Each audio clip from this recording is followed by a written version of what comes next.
Siapakah Dajjal?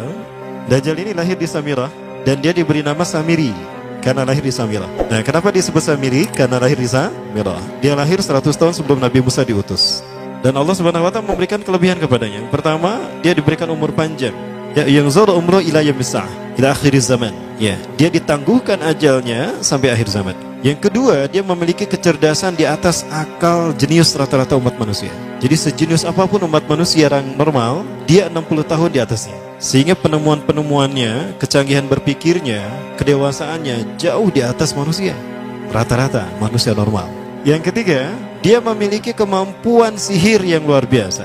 Apapun sihir yang selama ini kita saksikan, tidak ada yang mampu mengalahkan sihir dia. Sehingga saking luar biasa sihir yang dia miliki, seolah-olah orang mengenalnya selevel dengan Tuhan. Karena apapun yang semestinya menjadi perbuatan Tuhan, Dajjal bisa melakukannya. Nah, ini saking hebatnya sihir Dajjal. Nah, nasab kelahirannya adalah nasab yang aneh para Allah. Dia lahir dari termasuk Bani Israel. Bani Israel ini keturunan Nabi Yakub. Yakub itu gelarnya Israel. Keturunannya disebut Bani Israel. Dari Yehuda. Yehuda ini adalah anak laki-laki dari istri pertama Nabi Yakub alaihissalam. Nabi Yakub istrinya 4. Yang pertama bernama Ya'la. Dari Ya'la ini melahirkan 6 orang. Salah satunya bernama Yehuda dan Lewi. Lewi melahirkan Nabi Musa alaihissalam. Yehuda melahirkan bangsa yang kita kenal Yahudi. Salah satunya Yehuda ini melahirkan generasi yang pada akhirnya melahirkan Samiri. Ya, kalau Rahil istri yang kedua, dan ini istri yang paling dicintai oleh Nabi Yakub, melahirkan 2 anak, Bunyamin dan Nabi Yusuf. Nabi Yusuf dan Bunyamin. Yang lainnya juga sama melahirkan 2 anak. Kahit dari Ya'la melahirkan 2 anak, Dam dan Naftali. Ya. Anak tertua dari Nabi Yakub dari istri pertama bernama Raubin. Nah, dari Yehuda inilah lahir Samiri. Nah, ayah dan ibunya, kakek dan nenek Samiri ini adalah para penyembah berhala. Karena Samirah saat itu terkenal penyembah berhala. Ayahnya ini lahir dari proses perzinahan adik dan kakak, incest. Adik dan kakak berzina, lahir ayahnya.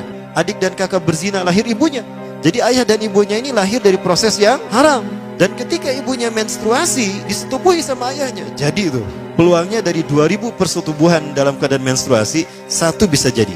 Karena menurut penelitian medis juga, bahwa darah kotor tidak menghalangi terjadinya fertilisasi, tidak menghalangi terjadinya reproduksi manusia.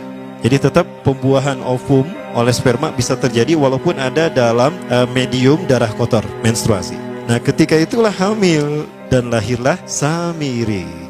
Rasulullah SAW menyebutkan dalam Musnad Imam Ahmad, ayah dan ibu Dajjal ini melewati perkawinannya selama 30 tahun tanpa melahirkan seorang anak pun. Dan di tahun ke-30 pernikahannya melahirkan Dajjal, melahirkan Samiri. Kelahirannya ini akan menjadi petaka bagi kedua orang tuanya. Dia adalah orang yang paling sedikit manfaatnya dan paling banyak keburukannya bagi manusia, terutama bagi kedua orang tuanya. Bahkan ketika dia lahir, alam semesta menolak kelahirannya. Dordar gelap, hujan badai, petir, itu terjadi di malam di mana Samiri dilahirkan. Seolah-olah alam menolak kehadirannya. Nah, sejak lahir sampai usia 5 tahun dia tidak netek sama ibunya. Kebayang, 5 tahun air susu ASI tidak ditetekkan. Itu yang menyebabkan terjadinya kanker payudara. Maka ibunya pun meninggal gara-gara kanker payudara ini. Nah, ibunya meninggal gara-gara itu. Terbukti apa yang disabdakan Rasulullah. Kelahirannya menjadi petaka bagi kedua orang tuanya. Begitu pula ayahnya, maka ayahnya menjadi single parent. Nah, kemudian di tahun yang kelima, sejak lahir sampai 5 tahun, kenapa dia menetek pada ibunya? Karena kerjanya tidur melulu. Disebut mati, dia bernafas dan cuma berdetak. Disebut hidup, dia tidak bergerak. Antara hidup dan mati, la yamutu wa la yahya. Nah, maka di usia ke-5 tahun, nah ini terjadi peristiwa yang menarik. Apa itu? Samiri bangun dari tidurnya di tengah malam dan tidak ada orang yang menyadari Samiri bangun. Dia merangkak dan pindah ke berhala yang terbesar. Nah, dia pindah ke pangkuan berhala terbesar, tidur di sana. Dan ternyata ketika berada di berhala terbesar tadi, ya buang air kecil dan buang air besar. Besoknya itu adalah hari pemujaan kepada dewa-dewa mereka, bangsa Samirah. Apa yang terjadi? Ketika terjadi ritual pemujaan tadi, maka sang raja yang dipertuhankan oleh kaumnya mencium sesuatu yang tidak enak. Bapaknya Samiri ini adalah tokoh agama paganisnya. Pas dilihat, kaget sang raja. Ternyata itu pesing berasal dari pantatnya si Samiri yang ada di pangkuan berhala terbesar. Marah murka tuh sang raja. Itu anak kamu, kenapa ada di situ? Kurang ajar kamu, ya telah menghina Tuhan kita. Kenapa kamu pindahkan anak kamu ke situ? Oh tidak Tuhan, saya tidak memindahkannya. Bagaimana saya bisa menghina Tuhan saya? Lalu siapa yang memindahkannya? Kan dia lumpuh. Nah, sekali lagi, kehadirannya menjadi petaka bagi kedua orang tuanya. Akhirnya raja marah dan ayahnya dipenjara. Selama ayahnya tidak bisa membuktikan penghinaan tadi, maka ayahnya dihukum mati. Pada akhirnya ayahnya pun dihukum mati. Ya, sedikit manfaat bagi kedua orang tuanya. Maka kemudian dia hidup pelihara oleh sang raja. Dan pas di usia dia 5 tahun itu, Allah menimpakan murkanya kepada bangsa Samirah yang sudah kelewat batas, maksiat, dan sudah tidak ada toleransi dari Allah untuk mereka hidup di bumi. Maka Allah perintahkan malaikat Jibril menghabisi mereka. Maka bangsa Samirah itu pun diratakan. Si Samiri karena masih balita, ya Allah selamatkan dia lewat malaikat Jibril. Diselamatkan dia dan ditempatkanlah di pulau entah berantah. Ada yang menyebutkan pulau ini berada di Laut Yaman, dan pulau ini dinamakan Pulau Socotra. Pulau Socotra ini adalah pulau yang berada di ujung Jazirah Arab. Nah, ini Pulau Socotra. Ini pulau tempat di mana Dajjal atau Samiri dibesarkan sejak 5 tahun sampai usia 100 tahun. Ya, dari usia 5 sampai 100 tahun dia tinggal di Pulau Socotra ini. Nah, Pulau Socotra ini adalah pulau yang berada di kawasan Yaman. Pulau yang memiliki banyak keunikan luar biasa. UNESCO sempat ingin menjadikannya keajaiban yang ke-8. Kan ada 7 keajaiban dunia ya. Yang ke-8-nya tadinya ini. Namun karena dia terkait dengan Samiri Dajjal, maka banyak negara yang menentangnya, terutama negara-negara yang menjadi pengikut Dajjal. Maka pada akhirnya pulau ini dirahasiakan. Nah, sebetulnya pulau ini unik kalau kita ingin berekreasi ke sana. Namun karena posisi yang terpencil, jarang orang mengikutinya. Para wisatawan jarang mengunjunginya. Padahal sesuatu unik, termasuk binatang dan penghuninya tuh unik-unik. Pohonnya unik. Dunia menyebutnya pulau ini dengan pulau julukan dari pulau alien hingga pulau neraka. Ada juga yang menyebutkan The Jekyll Island. Pulau Jekyll Island itu bahasa barat, kalau bahasa kitanya Pulau Dajjal. Ya, sama dengan Pulau Sedir ya. Itu juga The Jekyll Island. Nah, Pulau Socotra kaya dengan flora dan fauna yang unik hingga saat ini belum ditemukan di tempat lain. Jadi tidak ada flora dan fauna yang ada di pulau ini yang ada di pulau lain di seluruh dunia. Hanya ada di pulau ini. Makanya di pulau inilah Allah ciptakan satu binatang yang unik juga, yang disebut dengan jasasa. Jasasa, binatang jasasa itu artinya mata-mata. Tajassa yatajassu tajassusan wa jasasatan, artinya pemata-mata, spy. Binatang ini bertumbuh besar, dhahmatun kabirah tughatti jismaha asy-sya'ar hatta la nastati' an nafariqa ayna wajhu wa ayna dubur. Tubuhnya besar, dipenuhi dengan bulu, sehingga saking penuhnya bulu kita tidak bisa membedakan mana dubur mana wajah. Yang menghadap itulah wajah. Baik, karena itu pulau ini pernah dilesarkan sebagai salah satu dari 7 keajaiban dunia yang baru ya. Nah baik, ini contohnya nih, saya perlihatkan keajaiban dan keunikan. Ini adalah padang pasir di Pulau Socotra. Ini burung, salah satu jenis burung yang bisa kita jumpai di Socotra. Dan ini kepiting unik, kepiting Pulau Socotra. Aneh ya, kepitingnya seperti itu. Ini laba-laba langka di Socotra, mirip tarantula. Dan ini pohon darah naga yang ada di Pulau Socotra juga. Nah, ini salah satu jenis pohon Dorstenia Socotra. Dan ini juga pohon yang lain, pohon Dendrocysaios Socotra. Ya, saya sebutkan lagi ya. Nah, ketika di pulau itu, sebelum bertemu dengan Nabi Musa, Samiri di pulau itu yang hanya tinggal dengan seekor binatang jasasa. Binatang jasasa ini memberikan beberapa hal kepada si Samiri ya. Allah Azza wa Jalla menciptakan binatang berbicara yang bernama jasasa. Dia di mana lahirnya, ajalnya, matinya sama dengan ajal Dajjal. Begitu pula muncul dan menghilangnya. Binatang inilah mengajarkan akidah tauhid kepada Samiri muda. Pelajaran ini kononnya ditulis oleh Jibril alaihissalam dalam bentuk panel-panel atau prasasti. Isi prasastinya panel 1 yang ditulis oleh malaikat Jibril. Panel 1 itu berisi kalimat la ilaha illallah, tidak ada Tuhan selain Allah. Ini dijelaskan oleh binatang jasasa. Yang kedua, panel kedua berkata Allahu wahid la syarikalah, Allah Maha Esa, tidak ada sekutu bagi Allah. Itu dijelaskan juga oleh binatang jasasa ini. Nah, binatang jasasa ini sekali lagi dia bertubuh besar. Kategorinya adalah kelasnya itu mamalia, genusnya mamalia. Cuma saya tidak tahu nama spesiesnya apa. Pada tahun 2017, akhir dari bulan Agustus di Filipina ditemukan binatang seperti ini. Ciri-ciri binatang ini nyaris sempurna seperti ciri-ciri binatang jasasa yang disebutkan Rasulullah terkait dengan binatang yang memata-matai Dajjal. Tubuhnya penuh dengan bulu.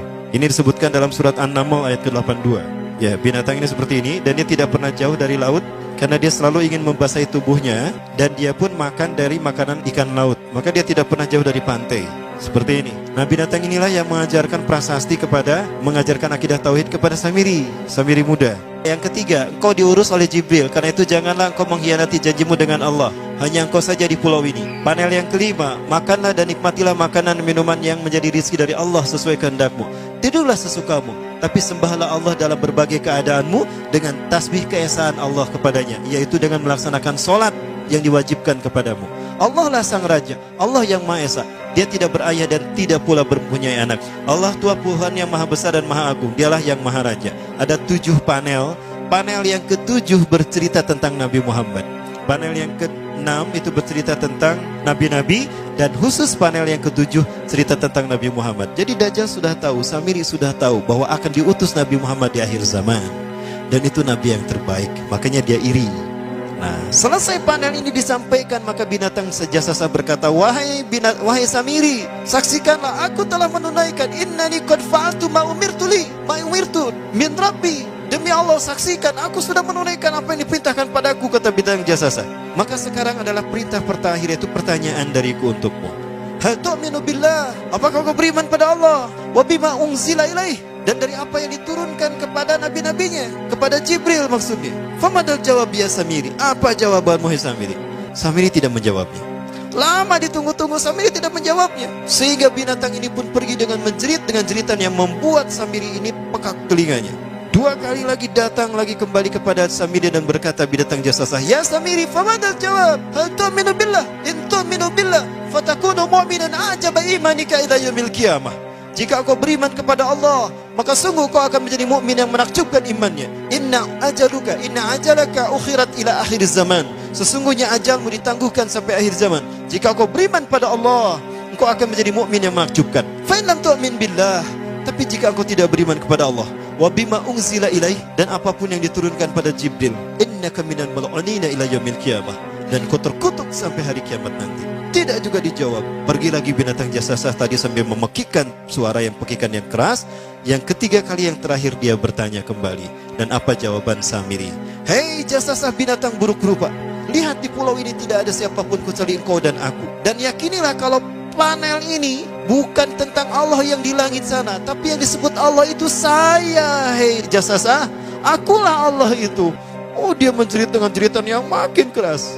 Sampai si Samiri pun menutup kedua telinganya. Sejak saat itulah binatang itu pergi dan berkata, innaka dajjal, innaka dajjal, innaka dajjal. Engkau adalah pendusta, engkau adalah pendusta. Pendusta sampai hilang suaranya. Di saat itulah Samiri mendapatkan gelar Dajjal. Jadi siapa nama asli Dajjal? Samiri. Dajjal artinya Al-Kaza, pendusta, bukan singkatan kadek. Baik, nah sejak saat itulah Samiri keluar dari pulau itu dan dia sudah menyandang gelar Dajjal, pendusta, karena dia mengaku Tuhan. Baik, Iwabillah rahmatullah. Jangan salah, Dajjal kecerdasan yang mampu melakukan cloning dan mampu melakukan berbagai macam riset dan eksperimen. Hatta eksperimen yang mengilhami film Hook itu Dajjal bisa melakukan. Bahkan ketika orang membayangkan kendaraan tercanggih itu pesawat terbang, Dajjal sudah mampu membuat piring terbang dengan kecerdasannya. Ya. Rasulullah menyebutkan kendaraan Dajjal itu dia bisa terbang, kata Rasulullah. Dan kecepatan terbangnya 5 km per sekon. 1 detik 5 km. Hanya dengan berkedip-kedip dia berkeliling dunia. Ya. Kecepatan ini diambil dari hadis Rasulullah. Berapa kecepatannya Rasulullah ketika dia terbang di muka bumi? Ya, kendaraan yang dia gunakan itu kecepatan terbangnya seperti awan yang ditiup angin, kata Rasulullah. Dan awan rata-rata ditiup angin itu 5 km per sekon. Dan jarak dari satu telinga ke telinganya, artinya setengah diameter atau diameter kepalanya, keledai yang dia gunakan, Rasul menyebutnya keledai, itu arba'una zira, 40 hasta, 27 meter. Diameternya itu 27 meter. Keledai macam apa yang jarak dari satu telinga ke telinganya 27 meter? Kalau bukan piring terbang. Ini bisa 24 meter kan? 27 meter. Bisa tidak? Bisa. Dan kecepatannya pun sama. Dan pernah meninggalkan jejak Cop Circle di Yogyakarta.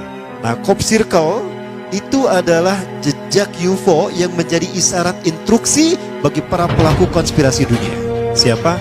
Para kalangan Illuminati.